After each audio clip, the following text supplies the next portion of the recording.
Hello, BookTube.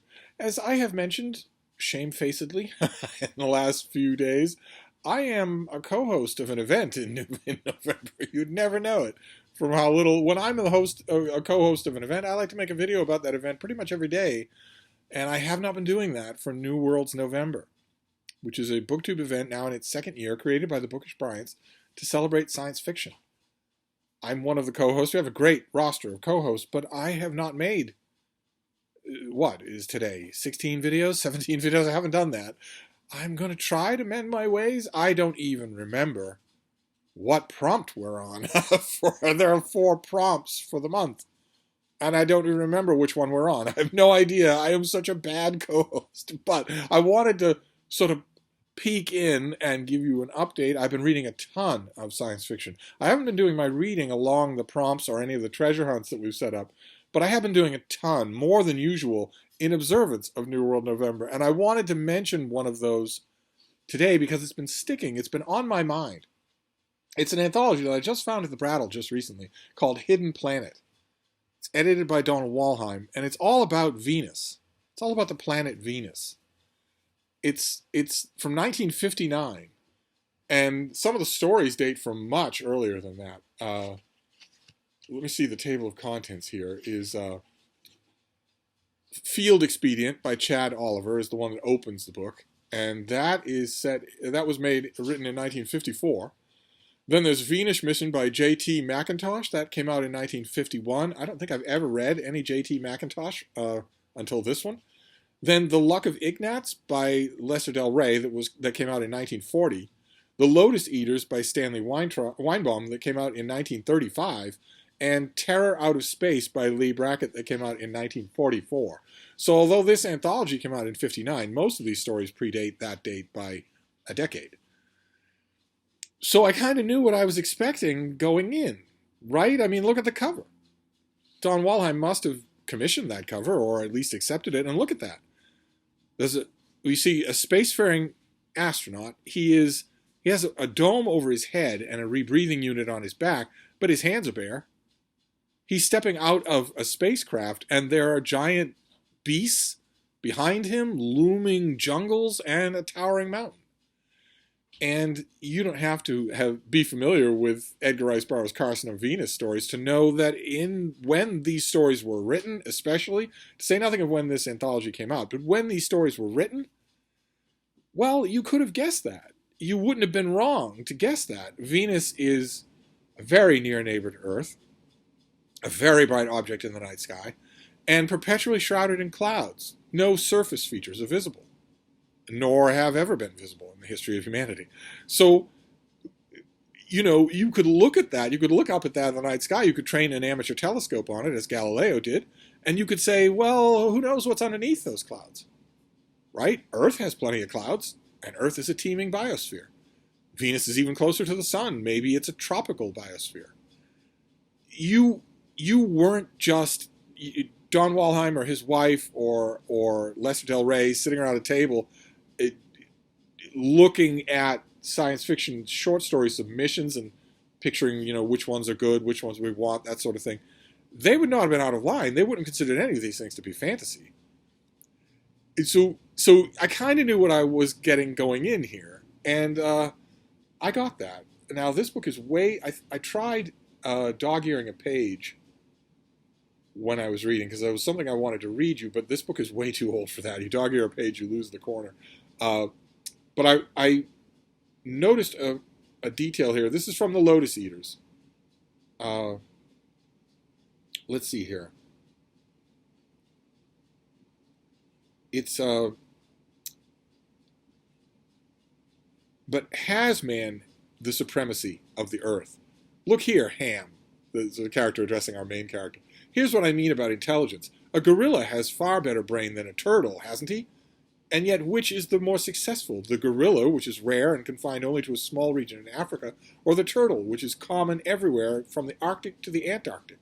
And as for man, well, if you had microscopic eyes and could see every living thing on Earth, you'd decide that man was just a rare specimen, and that the planet really was a nematode world, that is, a worm world, because the nematodes far outnumber all other forms of life put together. And Ham responds by saying, that isn't supremacy. And the character continues, I didn't say it was. I merely said that intelligence hasn't much survival value. If it has, why are the insects that have no intelligence but just instinct giving the human race such a battle?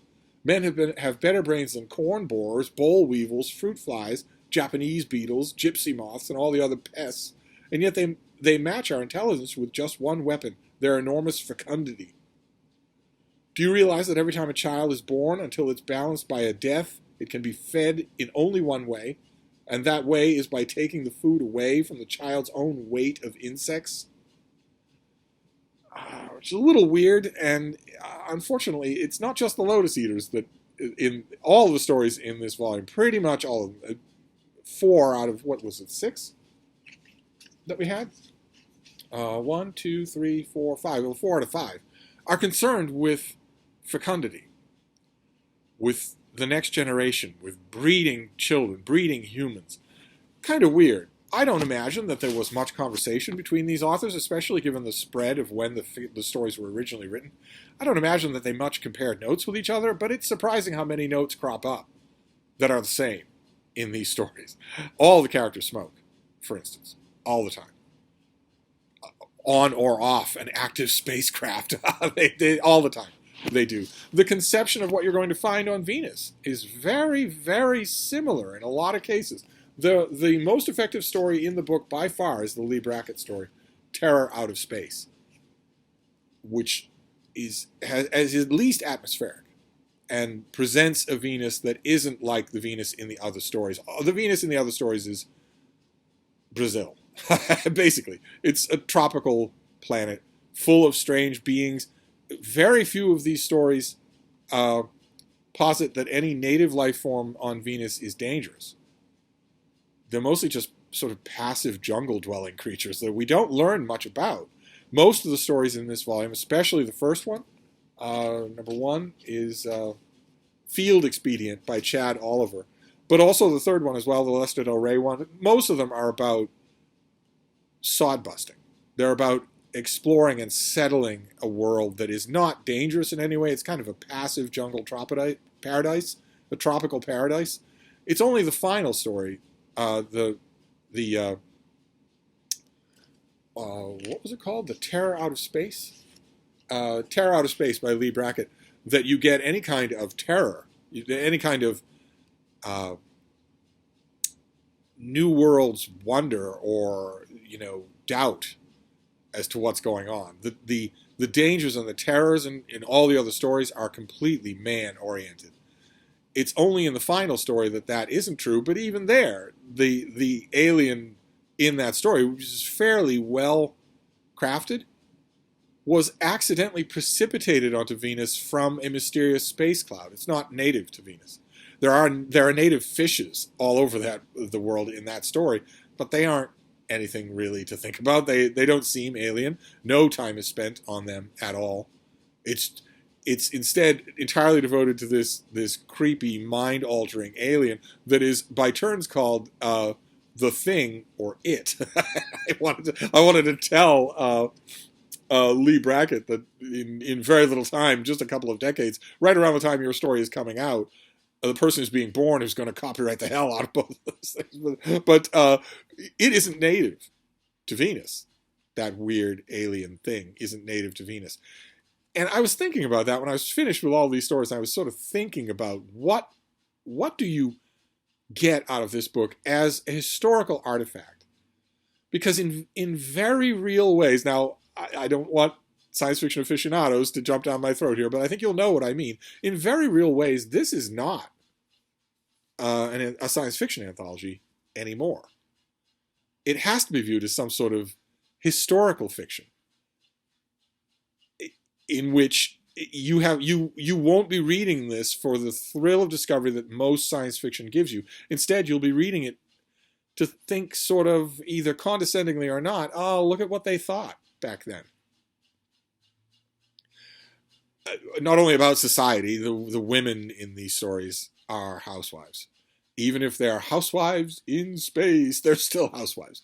It's the men who are the big, gigantic thinkers, the titanic achievers, with the pipe and the professorial attitude and the willingness to take on a frontier, two-fisted. Except for the Lee Brackett story. Except for that, they're all pretty much like that, and they share a lot of other commonalities as well. For instance, there's a character that recurs in like 5 of these stories. The old man, capital O, capital M, is a figure that crops up. These authors didn't compare notes on these stories. Obviously, they didn't, and yet there's an old man in so many of them. Capital O, capital M, hugely wealthy, works outside the bounds of the world government, is autocratic and short-tempered. No idea what's going on there. But when I was reading these stories, I was thinking about the fact, 2 things. One was limits, and the other was sort of a lack of limits. And both of them fascinate me. I don't think that this book will stand another reading. I really don't. And I'm not sure that there's anything in here that I would want to reread. Maybe, I'm already a fan of Lee Brackett. Maybe I would read more. I probably have anthologies that have more Lee Brackett in it, but nothing else in here really tempted me. What was the Lester Del Rey story of Ignatz? What was it called? The Luck of Ignatz. Ignatz is a Venusian creature in that story, but he's played as a kind of, maybe tellingly, a kind of organ grinder's monkey, a kind of circus chimp, something that is play acting at being human, and not only play acting at being human, but play acting at being a kind of wacky sidekick.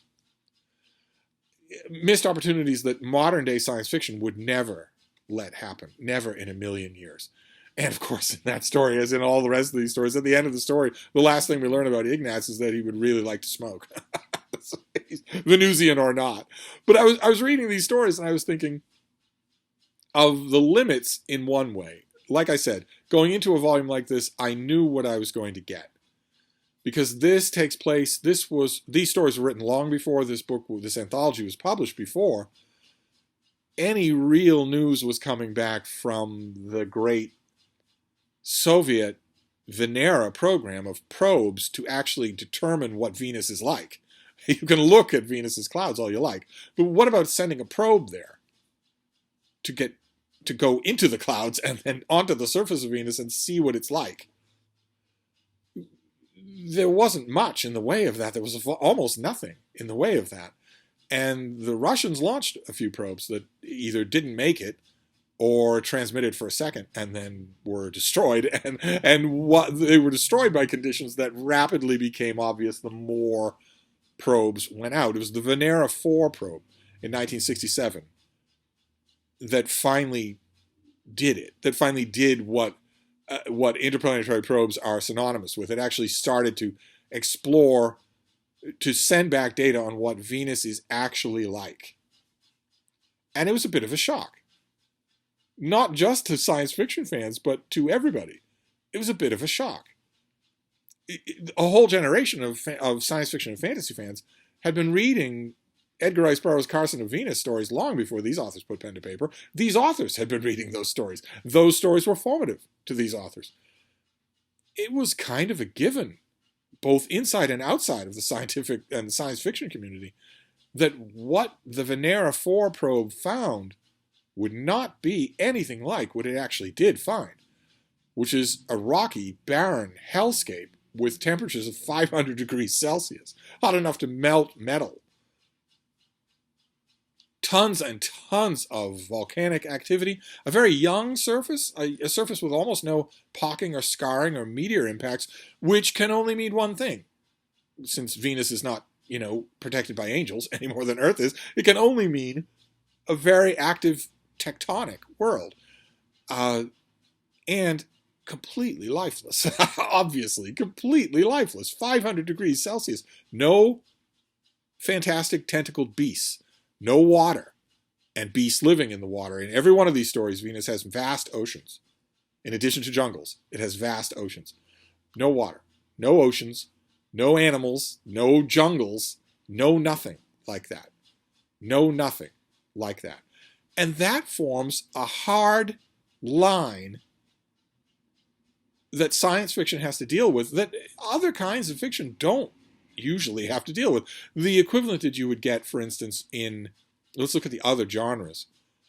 In romance, the equivalent hard line that you can't go back, that equivalent hard line would be the scientific discovery in the 1960s that women are actually a form of human being. that if they're going to fall in love, they will probably decide to, and that if you fancy a tumble in the hay with them, you should probably get their permission first. And that if you don't have their permission, it's called rape, not romance. The romance genre had to deal with the fact that science has now concluded that women are sentient life forms. They could need only have looked to Jane Austen to know that, but look at the romance novels of the 1950s and 60s. Before the cultural upheavals of the mid-60s, look at those romance novels. Hell, look at a lot of them after that. To put it mildly, consent issues in romance are a huge deal. And now that's a line that is simply drawn, and you can't go back. Same thing with the mystery genre, right? We have fingerprints. Now we have DNA. Now, photographic evidence, photographic surveillance, but especially fingerprints and DNA. We are no longer in doubt, most of the time, about a whole bunch of things. And it fundamentally changes the nature of murder mysteries. It fundamentally does. There's a line there. So if you have a murder mystery in which, I don't even know,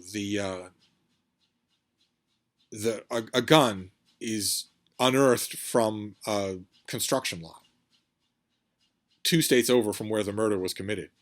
The first question that any modern reader of a murder mystery is going to ask is, well, how does it shape up forensically? What are the forensics on that gun? Whereas 60 years ago, it wouldn't have been, no one would have thought that. No mystery reader would have thought that. It's a bright line right down the middle of the genre, and you can't go back. Unless you're doing historical mystery, which I think accounts for their popularity, then you have to take into account our later crime-solving methods. Same thing is true in science fiction. As information comes in, suddenly a whole kind of Mars, a whole kind of Venus, stops being science fiction. It moves into the world of fantasy. You couldn't revisit any of these worlds. They are dramatically, dramatically wrong. No human being can take his helmet off on Venus, anywhere on Venus, and live for more than a few seconds.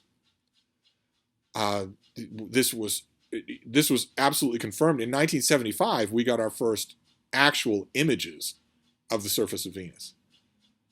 So not just telemetry data and temperature data, but actually what it looks like. And it's a barren wasteland. It's a hellscape world. The clouds are sulfuric acid, for Pete's sake. It's a horrifying place. Human would die instantly. Any biological life form that we know of would die instantly. And that changes things. That means you can't write stories like this anymore. And I was thinking, that's a limit. It's a limit to the stories going on here, because it forces me to read them as, oh, isn't this quaint?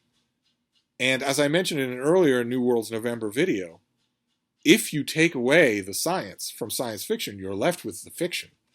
And very, very few science fiction authors stand up well if you remove the crutch of the science from their science fiction. Very few of them, in other words, are good writers. I hate to say that, but nevertheless, very few of them are. None of them in this book, with the possible exception of Leigh Brackett. The final story might have worked as a psychosis and paranoia story on a World War II warship or something like that. I could see that. I could see it working. And when I was reading that story, I could picture that author writing a story like that and it being every bit as effective. Whereas you take away the gimmickry from the other writers in this anthology, and no, there's nothing left at all. So on the one hand, I was thinking of that. You know, you have to look at this as a historical curiosity. But on the other hand, I was thinking of something else, because in one of these stories, I think it's the Lester Del Rey story, but it's true in all of them. A character mentions that one of the minor suspects in a little imbroglio in the story is had a past doing a stage act with a Martian sand eel on stage. Just tossed off in the middle of a story about Venus, but it points to the fact that we weren't all that sure about Mars either.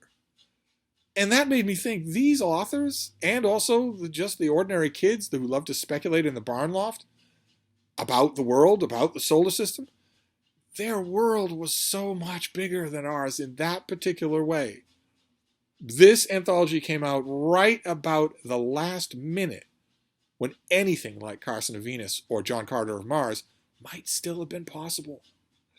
It might still have been possible. These people looked up at the sky, they looked at these planets and thought, well, it could be. Could be that there are Martian sandworms or sand eels and that we can, they won't be that much different from Earth. They lived in that sense, in the imaginative sense, they lived in a bigger solar system than we do. Now, I don't mean that to be science denying. I love astronomy. I love all advances in it. I follow it rabidly. I have absolutely loved the fact that in one lifetime, we have learned basically all that we know about the planet Venus. And what we know is fascinating, and it leads to a whole bunch of other questions, and it also leads to just fine science fiction. Venus of Dreams, Pam Sargent, is a perfect example of a great science fiction novel, considerably better than anything in this volume, that is dealing with the real Venus. It doesn't need a retro fantasy world of swamp monsters. It's dealing with the real Venus. It adapted the way the way the best science fiction always does. But this Venus is gone. And there's something a little bit melancholy about that. I love learning more about Venus. I love all the kinds of speculation involved in maybe colonizing Venus. There's a sweet spot way up above those sulfuric clouds of Venus where you could float a human city. The atmospheric density on Venus is a target for colonization. At first it was because it's relatively the same size and density as Earth, but that's if you're talking about surface colonization, and that's not possible. But the atmosphere is so dense that you could float a city, a sizable human city, at the exact right altitude, and you'd get plenty of sunlight. It would be relatively possible to protect such a floating city from Venus's acidic upper atmosphere. So, I'm all in favor of those kinds of ideas. Though that kind of speculation gets me. I love stories in new modern science fiction anthologies about that. But reading this volume, partly it was condescension because, boy, oh boy, these things creak. But another part of me was envious. It was envious of the solar system that these writers lived in. That was a little bit more wondrous, at least equally wondrous, but in a different way, more colorful way than the inner solar system looks now. We have no idea if life is teeming under a mile of ice and subterranean oceans of some moon, around some gas giant in the solar system. It could be. It could be. It wouldn't be very exciting life. I doubt it would be multicellular, but it could be. There might even be microscopic life on Mars. I don't think there is on Venus, even in the upper clouds. I hate no disrespect to Carl Sagan, but I don't think there's any life on Venus. In other words, the point I'm trying to get here in this interminably long New Worlds November video is that the more we learn about our solar system, the more these old views of the solar system are ruled out. And the thing that unites these old views of the solar system is that it was teeming with life. That life was everywhere. And the more we learn about the solar system, the more it looks like we're the only life here. At least now. Venus, once upon a time, had blue water oceans. Mars, once upon a time, had blue water oceans. And they had them for millions and millions, sometimes a billion years. That's plenty of time for life to develop. Maybe even complex life to develop. There'd be no hint of that at all on either planet now. We wouldn't expect to find it. But it could easily have been there. But up until this book came out, you thought that it was there now. And that was interesting. There was an interesting sort of split brain personality, split brain reaction to this book. I have no idea if it fits with any New Worlds November prompt. I'm going to try to right that ship this weekend, get back on track to New Worlds November and start pulling my weight. But I wanted to talk about Venus just a little in this video. That's it, though. That's all I had to say is that this was very, very interesting in ways that no one involved with it back then in the 1960s would have thought were the ways it would be interesting. It's interesting in all kinds of other ways, unintended ways, unexpected ways. And that's always fascinating to me. But we'll try to move on to more modern stuff next time. So I will wrap this up for now. I will see you soon. Thank you.